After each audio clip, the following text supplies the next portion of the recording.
E a nossa convidada de estúdio hoje é a doutora Ludmila de Paula Castro Silva, ela é promotora substituta lá de São Gabriel do Oeste. Nós estamos conversando aqui sobre a reserva do possível. Doutora, só para quem pegou agora a nossa conversa e conseguir entender um pouquinho sobre a reserva do possível, você pode me repetir um pouquinho o que é a reserva do possível, por favor?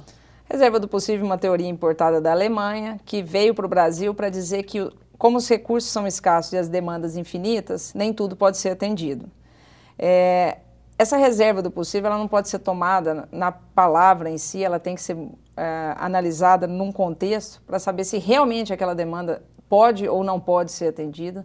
Muitas vezes o Estado utiliza desse artifício para deixar de atender o que seria um mínimo existencial, um piso vital mínimo. Uma questão de saúde, a gente vê muito bem isso, né, doutora? Sim. Chega uma hora que fala, nós não temos mais condições de atender, fecha as portas do hospital, por exemplo. Realmente existem situações que não tem como ser atendidas. Só que não são todas as situações em que essa teoria é utilizada que realmente não poderia ser atendida. É muito mais um discurso retórico utilizado para que o governo se coloque à margem e fale, olha, eu não tenho como atender a todos, a saúde não é para todos, como diz a Constituição.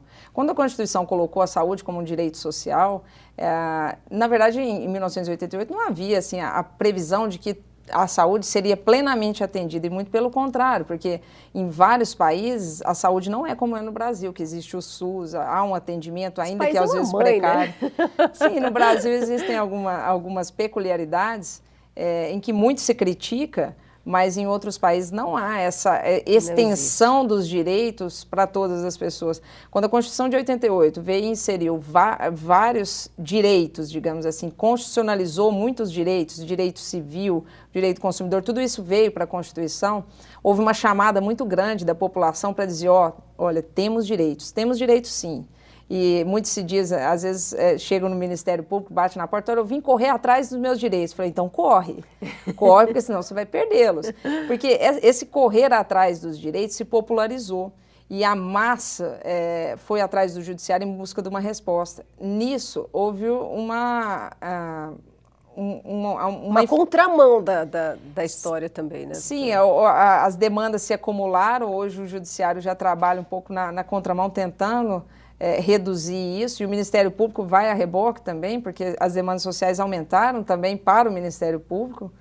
Tudo isso muito se relaciona com essa chamada da Constituição, essa própria constitucionalização dos direitos, e que vem em contraponto a essa reserva do possível.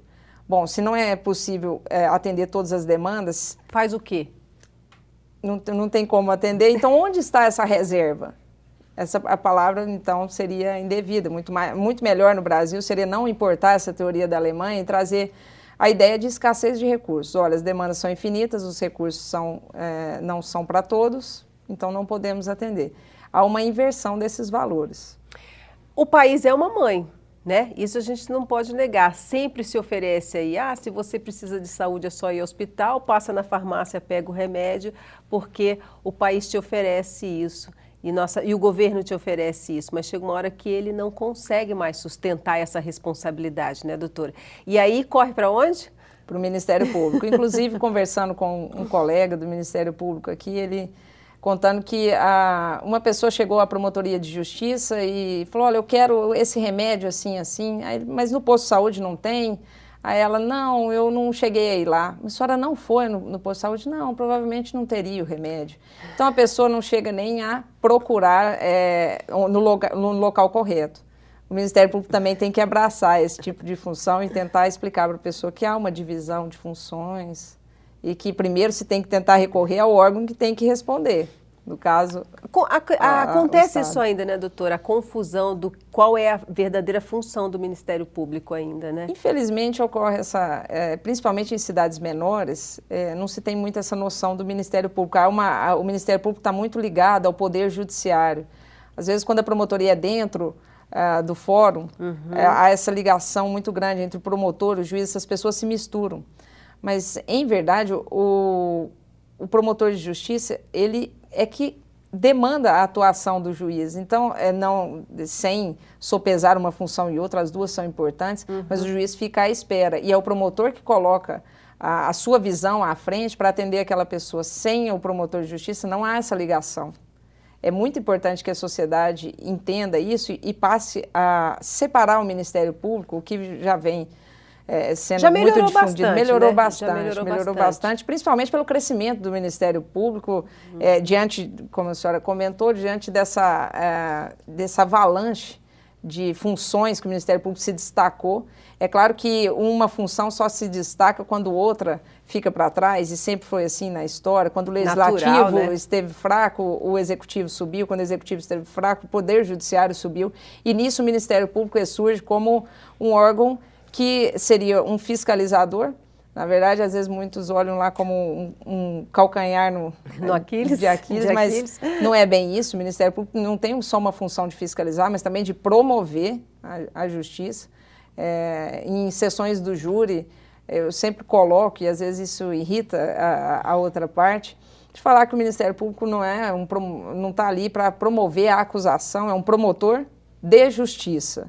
E é essa justiça que a sociedade está passando a ver o Ministério Público como um caminho, um corredor pelo qual a justiça vai ser encontrada. Uma ferramenta a mais para utilizar, pelos seus direitos que ele corre tanto atrás, né, doutora? Sim.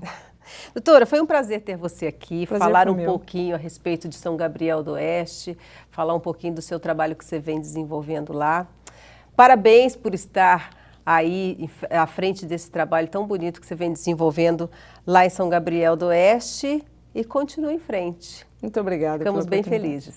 Obrigada. Bom, nós ficamos por aqui, agradecemos a sua presença, e na semana que vem nós voltamos para falar mais a respeito das ações do Ministério Público. Tchau!